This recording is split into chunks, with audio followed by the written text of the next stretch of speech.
John Murray, our chair of the Minneapolis DFL.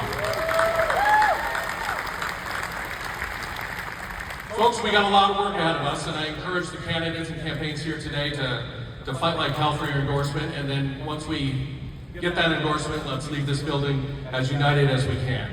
We have a lot of work ahead of us before 2026. I got elected 106 days ago, and being elected chair 106 days ago, people said, how do you like it? And I said, the things I thought I'd like, I love. The things I thought I'd dislike, I despise.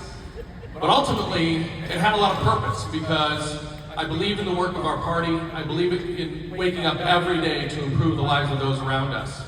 But I also know that there's a threat in Washington named Donald Trump. And so the purpose of this job 106 days ago meant a lot to me. And then 5 weeks ago happened, and we lost a leader in our party. And this job went from being purposeful to deeply meaningful, and now it's the most important job I'll ever have in my life. When I got elected, we sat down and we said, how are we going to craft a path to victory in 2026? What does that look like? And first off, we just have to look at the landscape. The landscape that we face right now is that Donald Trump's numbers are sinking, but also we have to grapple with reality. Our Democratic brand is at 38% popularity nationwide. We have work to do. And so we have two fundamental goals in front of us between now and November of 2026. First of all, we want to win up and down the ballot with Democrats, up and down the ballot.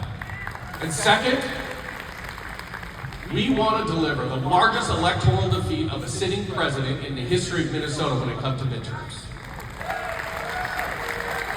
So how do we do this? There are four priorities. First of all, as Democrats, we have to stop telling voters what to think, and we have to start listening to voters. We have to be curious about what voters are facing in this time. We have to learn from voters. We have to learn what their priorities are so that ultimately we can lead with voters. We have to listen, learn, and then lead with voters. Second, we are going to organize, invest, and build. I'm proud to tell you that on June 16th, the Minnesota DFL party deployed 10 organizers around the state, the earliest investment in organizing in our state history. We are organizing from Canada to Iowa, from the Dakotas to Wisconsin, and everywhere in between. No county is left untouched by our organizing program because when you organize everywhere, you can win anywhere, and I truly believe that.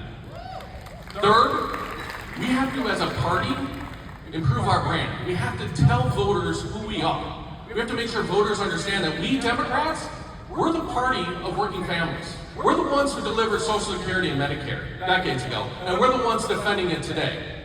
We're the ones in 2023, when we had control of government, we're the ones who actually delivered the largest child tax credit in the country, right here in Minnesota. We delivered universal school meals, and we put $3.5 billion in the bank for a rainy day. Those are targeted investments for working families.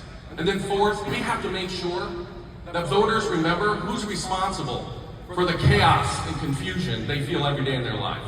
And they have to see us as a party willing to help walk with them to navigate that chaos and confusion, and ultimately make sure that voters hold Republicans accountable for that chaos and confusion in November of 2026. Those are our four priorities when it comes to winning in November of 2026, but we can only do that if we are a united party. Let me say this very clearly. We are a Big Ten party. We are a coalition by definition, the Democratic Farmer Labor Party. Our party is made up of farmers and laborers. Our party is made up of progressives, environmentalists, feminists, democratic socialists, gays, lesbians, bisexual, transgender. We come from different places, we come from different spaces. We represent what is best about America. Our differences are our strength. If you want to be in an authoritarian party, go be a Republican. We are not a top-down party, we're a bottom-up party. We're going to build this coalition together. Thank you for being here today. Do the work of democracy, have fun, and be safe. Thank you, everybody.